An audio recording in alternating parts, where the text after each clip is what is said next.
ఇప్పుడు ఏపీలో ఎట్లున్నదంటే సీఎం బాబు సారు మా ఇంటికి వస్తే మంచిగుండు, బాటెంట పోత పోత మమ్మల్ని మందలిస్తే బాగుండు, జర్రసేపు ఆగి మాతో మాట్లాడితే బాగుండు, మా బతుకులే మారిపోయేటి అని అనుకునేటట్టు తయారైంది. ఎందుకంటే సారు ఎవ్వల్ని మందలిచ్చినా ఎవ్వలతోని మాట్లాడినా గన్నిగనం వరాలు ఇస్తుండు మరి అన్నట్టు ఇవాళ మత్స్యకారులను మందలిచ్చేందుకు శ్రీకాకుళం జిల్లాకు పోయిండు.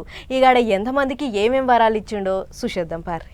శ్రీకాకుళం జిల్లా ఎచ్చర్ల నియోజకవర్గంలో ఉన్న బుడగట్లపాలెం ఊళ్ళకు పోయిండు AP CM Chandrababu Naidu sir. గా ఊళ్ళో పెట్టిన మీటింగ్లో మత్స్యకారుల భరోసా కార్యాన్ని సాల్వ్ చేసిండు.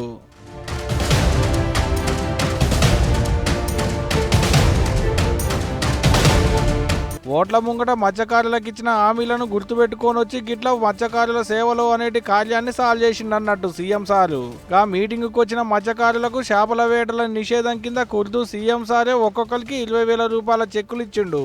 1,29,178 కుటుంబాలు 258 కోట్ల రూపాయలు. జాలరన్నల కొరకు గవర్నమెంట్ వాళ్ళు పెట్టిన పథకం కింద సర్కారు ఖర్చు పెట్టేటి పైకం ఇదంతా. ఇక మీటింగ్కు వచ్చిన మత్స్యకారులతో మాట్లాడి మంచి చెడ్డలన్నీ అరుచుకున్నాడు బాబు సారు. అటంక మైకుల ముంగట మాట్లాడుకుంటా పబ్లిక్ కి ఏమని ముచ్చట చెప్పిండంటే, నాకు కూడా ఒక పట్టుదల, మీ జీవితాలు మార్చవలసిన బాధ్యత మా మీద ఉంది. ఈరోజు వెనుకబడిన వర్గాల కోసం అనేక కార్యక్రమాలు చేశాం, అవి చాలవు, ఇంకా చేస్తాం. ఎట్టి పరిస్థితుల్లో మత్స్యకారుల జీవితాల్లో వెలుగు తీసుకొచ్చే వరకు మీ వెంట నేనుంటాను, మా పార్టీ ఉంటుంది, ఎన్డీఏ ఉంటుందని మరొక్కసారి హామీ ఇస్తున్నా. గిట్లా బుడగట్లపాలెం ఊళ్ళో ఉండేటి జాలరన్నలకు వరాల జల్లు కురిపించిండు.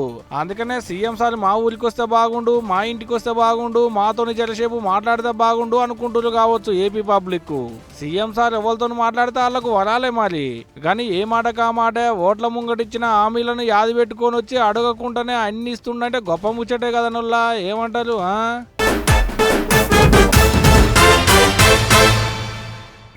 దేశాలకెంచి చుట్టాలు వచ్చిర్రు హైదరాబాద్కు. 2 వద్దులు ఉంటారు మన తాన. మన కాడ పెట్టిన పథకాలేంది, పబ్లిక్కు అందిస్తున్న పథకాలేంది, టెక్నాలజీని ఎట్లెట్లా వాడుకుంటున్నాం అనేదంతా వచ్చిన చుట్టాలకు పూసగుచ్చుతుర్రు మన సర్కారోళ్ళు. ఆగో అట్లా తొలుతనాడు చుట్టాలంతా వచ్చిర్రు. ఇవాళ ఆ చుట్టాలకు మనోళ్ళు ఎసొంటి ముచ్చట్లు చెప్పిర్రో అరుసుకునొద్దాం పారి. హైదరాబాద్ హైటెక్స్ లో పెట్టిన భారత్ సమ్మిట్ మీటింగ్ కు తొలతనాడు బయట దేశాలకెంచి చుట్టాలు వస్తే రెండో నాడు ఢిల్లీకెంచి షై పార్టీ ముఖ్య లీడర్లు వచ్చారు. వచ్చిన ఢిల్లీ పెద్దోళ్లకు ఎదురుగా పోయి గీ తీరిగి ఎదుర్కొన్నారు తెలంగాణ గవర్నమెంట్ వాళ్ళు. చిన్న సీఎం బట్టిసారు ఇంకొంతమంది మంత్రులతోని కలిసి ఫోటో ఎగ్జిబిషన్ ను సాల్వ్ చేసినాక సీఎం రేవంత్ రెడ్డి సార్ మాట్లాడుకుంటూ హైదరాబాద్ డిక్లరేషన్ ముచ్చట్లన్నీ చెప్పుకొచ్చిండు. Ensuring infrastructure and investment to create jobs and wealth, transparent governance and removing corruption is the hallmark for our government. Fastest growing economy, highest per capita income, fastest jobs creation, lowest inflation, rapidly emerging as a hub in many sectors like global competency centers or otherwise GCCs, EVs and data centers. Our work has started. We have to do a lot more. గిట్లా 10 ఏళ్ల తెలంగాణ ఎట్టుందో చెప్పుకుంటూనే వాళ్ళు పవర్లకు వచ్చినాక ఏమేం చేసిర్రు, వాళ్ళు పెట్టిన పథకాలెన్ని, పథకాల అమలు కొరకు చేసిన ఖర్చులెన్ని, ఇప్పటి వరకు ఏమేం చేసిర్రు, ఇప్పటి సంది ఇంకేమేం చేయాలని అనుకుంటున్నారు అనేటి అన్ని వచ్చిన చుట్టాలకు యువలంగా పూసగుచ్చిండు సీఎం సారు. అంతేకాదు హైదరాబాద్ పట్టణాన్ని ఏ తరీకల అలికి పూసినట్టు చేస్తారో చెప్పుకొచ్చిండు. ఆటంక రాహుల్ గాంధీ సార్ మాట్లాడుకుంటే ఏమన్నాడంటే, Politics, democratic politics has fundamentally changed across the globe. The rules that applied, I would say, a decade ago simply don't apply anymore. పాత తరం రాజకీయాలు పోయినాయి, ఇక కొత్త తరం రాజకీయాలకు రావాలన్నట్టు మాట్లాడుకొచ్చిండు రాహుల్ గాంధీ సార్ సుత. గిట్లా భారత్ సమ్మిట్ పేరుతోని హైదరాబాద్ లో మన సర్కారోళ్ళు పెట్టిన మీటింగ్ కు 100 దేశాలకించి 400 మంది వరకు లీడర్లు, ఆఫీసర్లు వచ్చారు. భారత్ సమ్మిట్ పేరుతోని మన సర్కారోళ్ళు పెట్టిన 2 వద్దుల మీటింగ్కు వచ్చిన చుట్టాలకు తెలంగాణలో పెట్టిన పథకాలేంది, పెట్టుబడుల ముచ్చట్లేంది, కొలువుల కథ ఏంది, కొత్త టెక్నాలజీలను ఎట్టెట్ట వాడుకుంటున్నారు అనేటి ముచ్చట్లన్నీ బయట దేశాలకేంచి వచ్చిన వాళ్ళకు వివరంగా పూసగుచ్చిర్రు. అంతేకాదు వచ్చిన వాళ్ళకు ఆటలు, పాటలు, డాన్సులు, డప్పుల తరువులతోని వినోదాన్ని కూడా చూపెట్టిర్రు. ఇటువంటి వాళ్ళ దేశాలలో ఉండవు కాబట్టి మస్తు మురిసిపోయారు అనుకో రాదు బయట దేశాలకేంచి వచ్చిన చుట్టాలు. రజతోత్సవ సభను దిగ్విజయం చేయాలనే సంకల్పంతో ఉన్నది భారత రాష్ట్ర సమితి. జిల్లాలో విస్తృతంగా సభలు సమావేశాలు నిర్వహిస్తూ క్యాడర్లో జోరు పెంచేందుకు రెడీ అవుతుంది. ప్రతిపక్షంలోకి వచ్చిన తర్వాత బీఆర్ఎస్ నిర్వహించే అతి పెద్ద సభ ఇదే కావడంతో సవాల్గా తీసుకుర్రు బీఆర్ఎస్ పెద్దలు. ఇగో గిట్లనే వారం 10 దినాల సంధి ఏ టీవీలో చూసినా గిదే వార్తలు. అట్లా సభకు యాళ్ళయింది. ఆయతరం అయ్యేటి సభ పనులు ఎట్లెట్లయితున్నాయో మనం కూడా ఒక్కసారి అరుసుకొని వద్దాం కదా. చలో వరంగల్. 154 ఎకరాల మీటింగు, 1059 ఎకరాల పార్కింగు, మొత్తం 1213 ఎకరాల భూమిలో పార్టీ పుట్టిన పండుగను జోరుగా చేసేందుకు తయారయ్యారు కారు పార్టీ వాళ్ళు. ఐతారం నాడే మీటింగు, పవర్ పోయినాక కారు పార్టీ వాళ్ళు పెట్టేటి పెద్ద మీటింగు గిదే. అందుకనే రాష్ట్రంలో ఉన్న అన్ని జిల్లాలకించి పబ్లిక్ ను పార్టీ కార్యకర్తలను పిలిపించుకునేందుకు ఓ నెలల సందే జిల్లాకు తిరిగి ఊరికి సాటింపేసిర్రు పార్టీలు ఉన్న ముఖ్యమైన 3 లీడర్లు.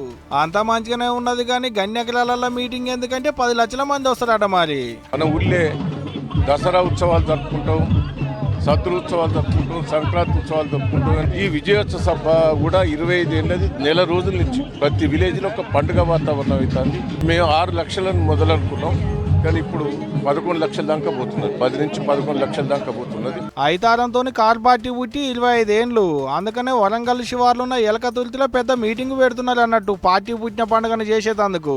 ఈ గిట్ట ఓ కాంచి మీటింగ్ కు పనులు అవుతుండగానే రాష్ట్రంలో కార్యకర్తల సంబరాలు చాలా అయినాయి. అప్పుడే మాజీ మంత్రి ఎర్రబెల్లి దయాకర్ రావు సార్ అయితే ఏకంగా ఎడ్ల బండ్లు కట్టిండు సభకు. పాలకుర్తికించి సభ వరకు ఎడ్ల బండ్ల ర్యాలీ తీసిండు కార్యకర్తలను నెంబడేసుకొని. నడమ గిట్ల ఆదివాసీ అక్కజెల్లెళ్లతో స్టెప్పులేసి కూడా.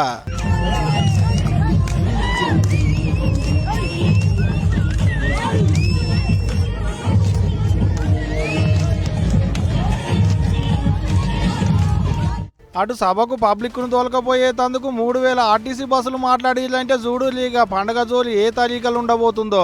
అసలే ఎండాకాలం రోజు సభకు పోయేటి పబ్లిక్ కు తిప్పల లేకుండా సవలతులన్నీ మంచిగా చేస్తున్నారంటే బంబాడుగా అవుతున్నాయి అన్ని సవలతులు. 10 లక్షల మంచినీళ్ల బాటళ్లు, 16 లక్షల మజ్జిగ ప్యాకెట్లు, 6 అంబులెన్సులు, ఆడాడ ఓ 12 దుక్కుల డాక్టర్లతోని క్యాంపులు. పవర్ పోయిన కాంచి జరంత నిమ్మలంగున్న బాబు ఎలకదుర్తిలో పెట్టిన మీటింగ్ లో ఏం మాట్లాడతాడని కార్యకర్తలు 1000 కళ్లతో ఎదురు చూస్తున్నారట. ఇప్పటికే చాలా జిల్లాల నుంచి పాదయాత్రన ప్రజలు ప్రారంభమై దారి మధ్యలో ఉన్నారు. ఎడ్ల బండ్ల మీద కొంతమంది చేరుకున్నారు, ఇంకా కొంతమంది చేరుకుంటా ఉన్నారు. కొంతమంది సైకిల్ యాత్ర మీద బయలుదేరారు. రాష్ట్ర వ్యాప్తంగా ప్రజలు కేసీఆర్ను చూడాలి, కేసీఆర్ గారు ఏం మాట్లాడతారో వినాలి అనేటువంటి ఒక ఉత్సాహం ఈ రాష్ట్ర వ్యాప్తంగా కూడా కనబడతా ఉంది. నిజానికి ప్రజలకే కాదు, కాంగ్రెస్ వాళ్ళకి ఎక్కువ ఉన్నట్టుంది. కాంగ్రెస్ నాయకులే ఎక్కువ మాట్లాడుకుంటున్నట. ఏం మాట్లాడతాడు రాబాయ్ కేసీఆర్, ఏం చెప్తాడు రాబాయ్ ఈ సభలు అని చెప్పి ఇలా కాంగ్రెస్ నాయకుల్లో కూడా టెన్షన్ స్టార్ట్ అయిపోయింది. అగనాట రాష్ట్ర పబ్లిక్ పార్టీ కార్యకర్తల కంటే ఎక్కువ షెయి పార్టీ వాళ్ళే ఎదురు చూస్తున్నారట బాబు మీటింగ్ లో ఏం మాట్లాడతాడోనని. మరి చూడాలే గులాబీ పార్టీ పుట్టిన పండగ సభలో సారు ఏం మాట్లాడతాడు, కార్యకర్తలను ఎట్లా ఖుషి చేస్తాడు అనేటిదిగా.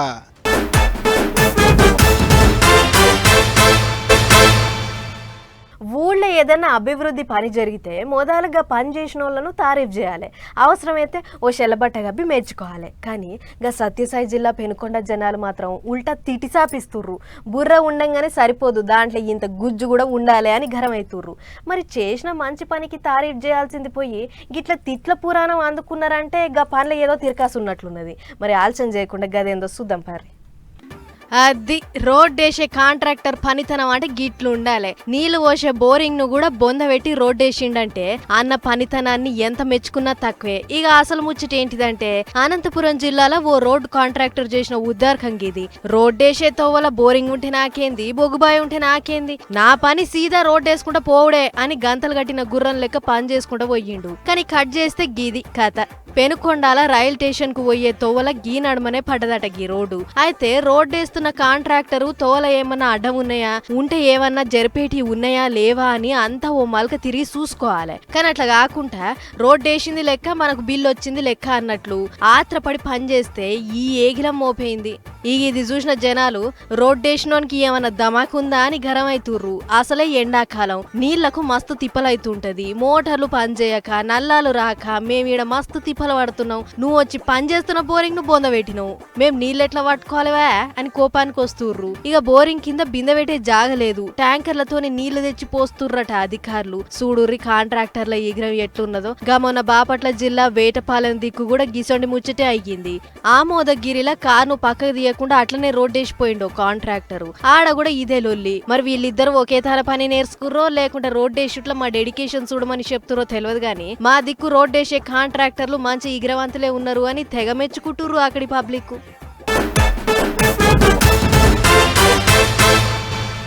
ఇంకో వాడుతున్నదిలా అదైతే సుష్పర్రి. ఈ నడుమ తీరు దొంగలు మోపైతుర్రు. ప్రజలారా జర్ర జాగ్రత్తగా ఉండుర్రి. ముచ్చటేంటిదంటే యాదాద్రి భువనగిరి జిల్లా మోత్కూర్ మండలం పనకబండ అనే ఊళ్లకు ఇగో గీ ఆరెంజ్ కలర్ బట్టలు వేసుకున్న 3 దొంగలు వచ్చిర్రట. ఇక వచ్చుడొచ్చుడే సంతానం లేనోళ్లకు శుభవార్త, మీకు పిల్లలు అయితలేరని బాధపడకుర్రి, మీకోసమే మేము వచ్చినామని ఏదో పెద్ద డాక్టర్లను మించి చదివినోళ్ళ లెక్క ఉదరబిళ్ళప్లిచ్చిర్రు. అంతేకాదు మాయలోడు సినిమాల రాజేంద్ర ప్రసాద్ సారు నేను గాని ఒక ఈల గాని వేశానంటే అని ఎట్లయితే అంటాడు, వీళ్ళు కూడా మేము గాని ఒక తాయత గాని మీ మెళ్ళో కట్టినామంటే మీకు సంతానం అవుడు పక్క అనే రేంజ్ లో ఊకదంపుడు ముచ్చట్లు చెప్పిర్రాట. ఇక మరి ఊరోళ్ళకి ఎట్లా అనుమానం వచ్చిందో ఏమో గాని తలో దిక్కు తగిలి దొంగ సాములను బడిత పూజ చేసిర్రు.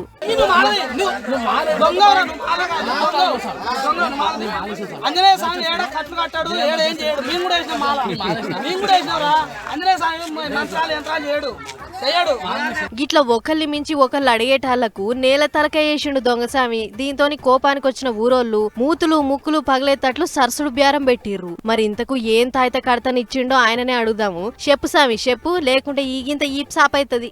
అయితే నేను చెప్పిన స్వామి మీకు సంతానం లేదంటారు కదా, చెట్టు పసలు పోతా నీకు విలువైన వస్తువు పట్టుకుంటాం సార్ అని చెప్పి నేనే తీసుకొచ్చాను. ఇది రమ్మంటేనే వచ్చిన, అంటే ఒక చిన్న వస్తువు ఉంది స్వామి నేను తీసుకొస్తా సార్ ఒకసారి చూపి అంత కనపడతాడు. ఏంద్రా ఇది అంతా వట్టిదే, మా ఊరోళ్ళంటే నీకు అంత హల్కగా దొరికిర్రా అని ముగ్గురిని మల్లో మలక ఈప్ల సున్నం పెట్టిన ఊరోళ్ళు నూకవై గ్రామ పంచాయతీ ఆఫీసులో తోలి తాళం పెట్టిర్రు. అంతల ముచ్చటి ఎరికై పోలీసోళ్ళు వచ్చి దొంగ సాములను స్టేషన్ కు పట్టుకుపోయిర్రు. చూసిరు కదా ప్రజలారా, ఈసొంటి దొంగ సాములు మీ ఊర్ల పొంటి కూడా వస్తుంటారు. ఎందుకైనా మంచిది కన్నేసి ఉంచుర్రి, దొరికితే మాత్రం ఇంతకంటే ఎక్కువ ఈ పంత మండ సంపి పోలీసోళ్ళకి పట్టియుర్రి అని అంటుర్రు గీ ముచ్చట చూసిన జనాలు. చలో మరి వన్ మటి పటాస్ న్యూస్ ముచ్చట్లు ఇంకో ఎపిసోడ్ మళ్ళీ కలుసుకుందాం. నమస్తే.